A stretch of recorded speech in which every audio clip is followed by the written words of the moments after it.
네, 침켄트 목장을 섬기고 있는 이일환 목사입니다. 연합교회 사역으로는 온라인 사역부를 섬기고 있습니다.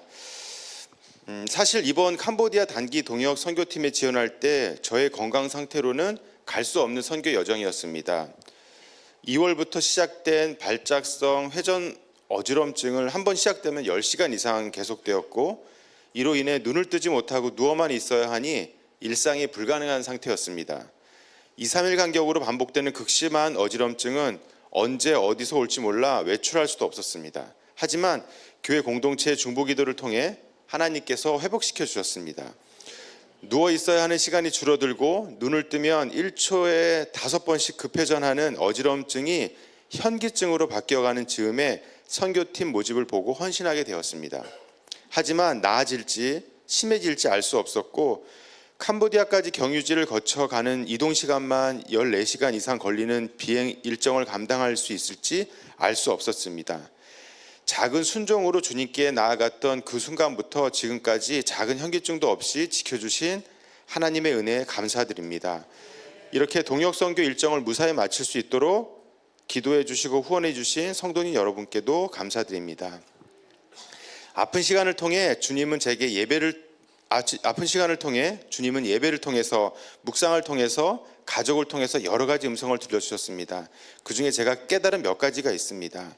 공동체의 관심과 기도로 치유를 경험하면서 기도의 빚진 자로 기도하라는 음성을 주셨습니다. 또한 건강으로 자만하고 있던 저에게 건강도 주님의 것이라는 깨달음을 주셨습니다. 잎사귀만 무성하고 열매 맺지 못하는 무화과 나무가 바로 저였다고 말씀하시는 듯 했습니다. 나의 피로를 채우기 위해 무리하다가 건강을 상하게 했습니다. 주님이 주신 것을 주님을 위해 사용하여 주님이 원하시는 열매를 맺을 수 있도록 기도하고 있습니다. 처음 응급실에 실려갔을 때 지옥과 같았습니다.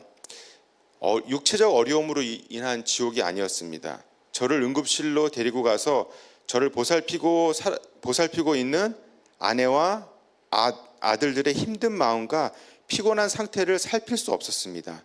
그리고 응급실에 드나드는 사람들의 아픔을 전혀 볼 수가 없었습니다. 나의 고통에만 집중하다 보니 남의 고통을 돌아볼 수 없었습니다. 사랑할 수 없고 섬길 수 없는 고통이 바로 지옥이었습니다. 목장 식구들과 음식을 나누고 목장 식구들을 돌아보고 이야기를 들어주고 함께 웃고 울며 사랑을 실천하며 섬기는 목장 모임이 바로 천국임을 다시 알게 하셨습니다. 이런 주님의 음성에 순종하기 위해 캄보디아 단기 동역 선교팀에 지원하게 되었고, 이를 통해 하나님께서 생각지도 못한 큰 은혜를 경험하게 하셨습니다. 첫 번째, 드리러 갔지만 받고 왔습니다. 김창영, 박송희 선교사님께서 목자 목녀 수련회 간증, VIP 초청잔치, 현지 목사님들과 간담회, 주일 예배 간증, 어린이 예배를 동역하며 섬겨달라고 하셨습니다.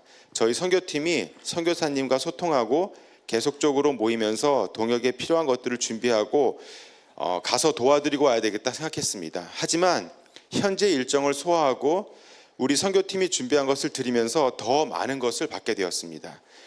선교사님 두 분의 귀한 섬김뿐 아니라 교제하면서 하나님의 마음을 나누면서 큰 은혜가 되었습니다.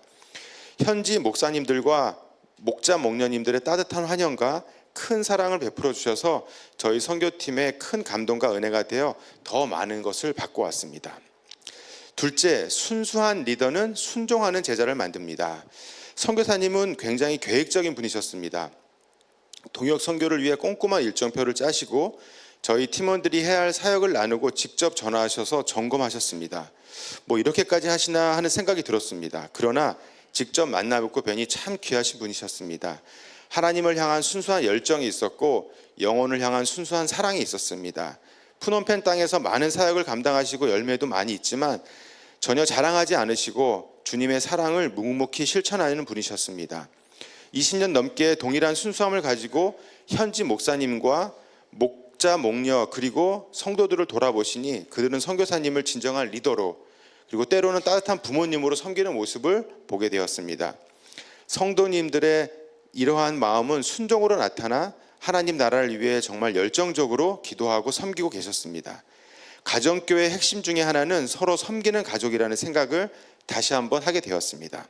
셋째, 주님은 일하셨고 일하시며 큰 일을 이루고 계십니다. 선교사님이 세우신 4개 교회 담임 목사님들은 초창기 교회 성도들이었다고 합니다. 어떤 분은 교회에서 고등학교 때부터 먹고 자고 공부하면서 목사님이 되셨다고 합니다. 지금도 많은 분들이 교회에서 숙식을 해결하고 양육받고 있습니다. 그들도 장차 교회의 핵심 리더가 될 것이라는 생각이 들었습니다. 예전 우리 수정교회에서 초창기처럼 4개 교회는 아이들에서 어르신들까지 함께 세대 통합 예배를 드리고 있었습니다. 제가 방문해서 예배드린 푸놈펜 기쁨 교회에서는 예배 전에 아이들이 먼저 성경 공부를 하고 어른들과 예배를 같이 드리는데 오랜 시간 집중하는 모습은 참 귀하고 놀라웠습니다. 교회 전체가 젊고 활기가 넘쳤습니다. 기독교 인구 0.3%의 척박한 땅에서 젊은 성도들이 믿음 안에서 가정을 이루고 모태신앙의 아이들이 태어나고 있었습니다. 예배 후 참여한 갈렙교회 어린이 예배에서는 동네 아이들 8-90명이 참석하여 열심히 찬양하며 말씀 듣고 예배를 드리고 있었습니다.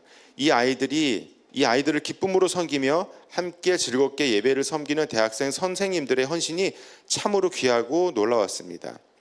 이 아이들이 자라서 캄보디아를 새롭게 할 하나님의 자녀들이 될 거라는 생각을 하게 되니 가슴이 벅차올랐습니다.